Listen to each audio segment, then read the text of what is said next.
Buya. Assalamualaikum Buya. Waalaikumsalam. Salam. Saya ada 2 pertanyaan Buya. Jadi karena dulu saya pernah kerja Bu ya, dan kerjanya juga shift. Jadi kalau kerja pagi normal nggak ada masalah. Tapi kalau kerjanya mulai siang sebelum duhur dan saya pulang sudah isya. Dulu saya melakukannya, saya sholat isya, setelah isya saya duhur, asar dan maghrib. Itu gimana Bu ya? Itu satu. Yang kedua Bu ya, pertanyaannya, saya sekarang ini sebetulnya lagi bingung nih, mau tetap di sini atau pulang kampung nih. Jadi saya berdoanya sama Allah tuh mestinya bagaimana nih? Apakah saya minta ya Allah saya ingin ke Indonesia, mohon ridhonya Allah, atau ya Allah pilihkanlah saya untuk tinggal di mana, begitu Bu ya? Terima kasih. Ya. Oke, jadi begini ya, kita ikuti saja kehendak Allah itu. Sebab rizki itu bukan dicari, tetapi dibagikan oleh Allah. Dengarkan baik-baik. Innallaha yabsutu rizqa li'ibadihi may yasha'u wa yaqdir. Sesungguhnya Allah itu membagikan rezekinya kepada siapapun yang dikehendakinya dan ditakar. Dibagi itu dibelaratakan. Apa yang terjadi? Orang Amerika rezekinya di Bali, orang Bali rezekinya di Jakarta, orang Jakarta rezekinya di Cina, orang Cinanya di Amerika, orang Amerika rezekinya di Indramayu. Ya. Nah, ketika Bu Ova itu rezekinya di Jerman, ya sudah, disitulah rezekimu. Nanti pulang ke kampung mau makan apa lo? Iya kan? Nah, jangan hanya karena gara-gara sholat saja menjadi persoalan sehingga kita menjadi tidak bisa berbuat apa-apa. Saya kecewa sekali dengan kewajiban sholat ini. Banyak orang merasakan kita orang Islam terbelenggu, tidak punya kebebasan untuk memilih pekerjaan karena terikat dengan kewajiban sholat. Ilmu dari mana ini? Iya dong. Yuridullah bikumul yusra wala yuridu bikumul usra. Allah tidak ingin mempersulit kamu. Itu satu. Tidak mungkin Allah mempersulit kamu. Yuridullahu an yukhaffifa ankum wa khuliqal insanu dhaifa. Allah ingin memberikan kemudahan kepada kamu. Ya apa salahnya duhur, asar, maghrib, isya jamak gitu ya. Jamak apa? Jamak kerampak lubang. Jamak rapel gitu. Ya, habis gimana? Kita makannya dari situ. Termasuk juga kita tinggal, ya saya kan sering di Eropa juga. Bagaimana saya harus memilih makan di mana di jalanan, dalam perjalanan, mau makan yang halal, yang suci, bekas jilatan anjing, daging babi harus disirtu pakai tanah 7 kali saling dengan tanah. Di restoran mana? Campur aduk gitu. Ya nggak usah makan kalau begitu. Ya kalau begitu, udah kalau begitu nggak usah ke Eropa lagi. Dan jangan menginjakan kakimu di Eropa lagi, jangan datang ke Cina lagi, jangan datang ke Jepang lagi, nanti sananya makannya susah. Kok begitu sih jadinya? Ya itu persoalannya. Yang penting masa nggak kelihatan daging babinya aja lah, udah, ya udah di piring, udah piring ini ayam ya udah. Apa ya kan potongannya mauhillah bighairillah. Ya kan persoalannya. Dan makanan orang-orang ahlul kitab adalah boleh. Iya, makan orang Nasrani orang itu boleh, dalam agama Islam boleh. Iya, kan begitu. Kalau agama berhala yang pun nggak boleh ya. Kalau agama langit seperti Nasrani, seperti Yahudi, seperti Buddha barangkali ya. Kalau kita lihat Buddha sebagai nabi, ya boleh potongan sembelihannya itu halal buat kita. Jadi artinya jangan sampai kita ada kesan bahwa gara-gara sholat akhirnya kita terbelenggu. Akhirnya kita sering kecrek. Apa tuh bahasa Indonesia kecrek? Keluh kesah gitu ya. Ini nggak boleh, itu nggak boleh. Jadi apa aja bolehnya dalam agama Islam. Nah, jadi inilah yang paling saya khawatirkan. Jangan sampai anak cucu kita pada murtad karena merasa terbelenggu. Itu aja kok. Merasa tidak adil. Ya gitu. Ya artinya bahwa astronot 14 hari ya udara. Sholatnya menghadap kemana tuh?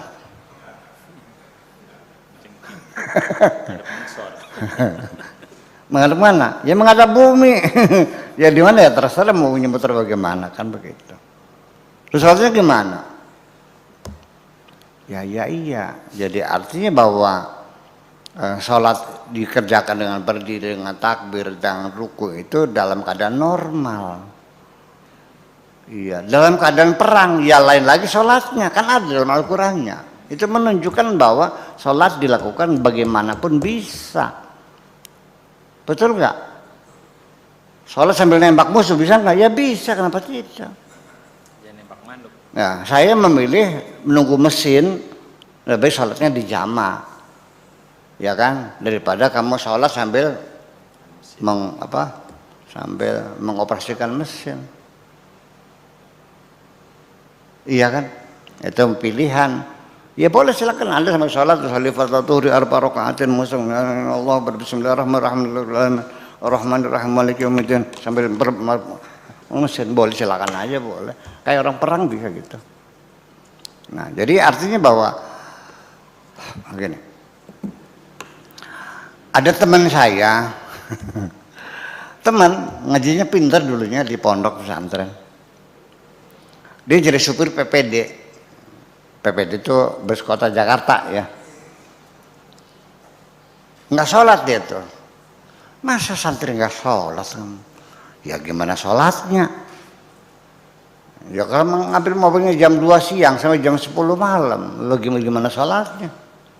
Masa mandek dulu di trotoar. Sayanya sholat asar dulu. Nanti mandek lagi sholat maghrib. Saya terangkan, sebelum jam 2 itu kamu sholat zuhur dulu, asarnya ditarik, namanya sholat jamaah takdim. Terus silakan kamu Cilitan Tanjung Priok, trayeknya tuh dia tuh, Cilitan Tanjung Priok.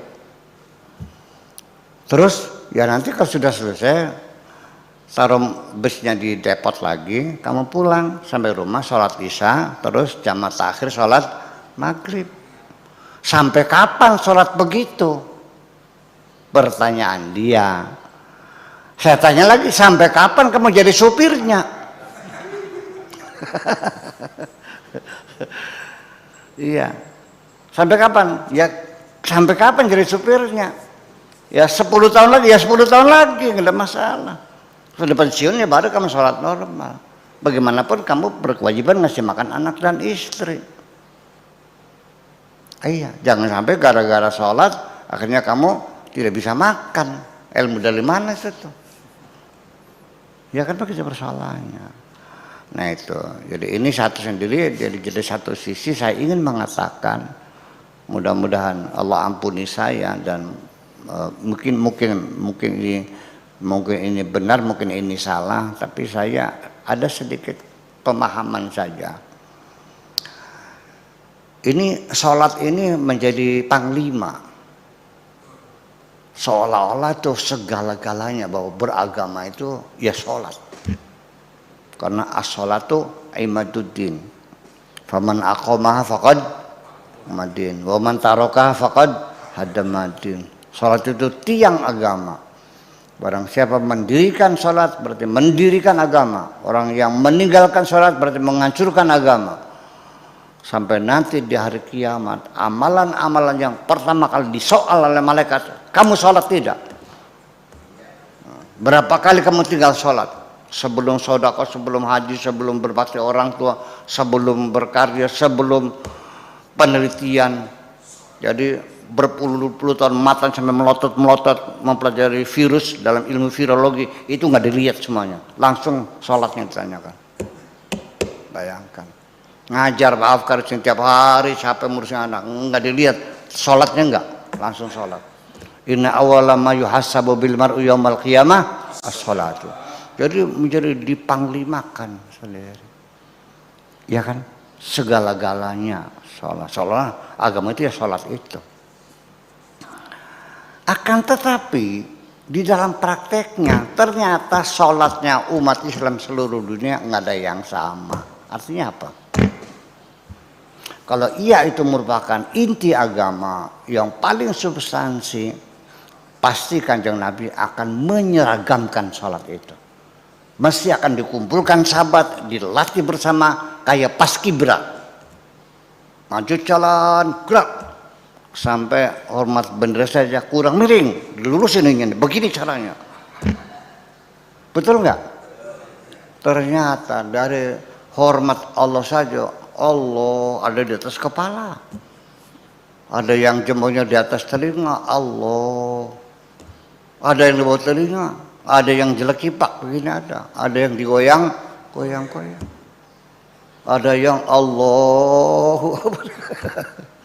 Ada yang sedekah. Berarti diabaikan.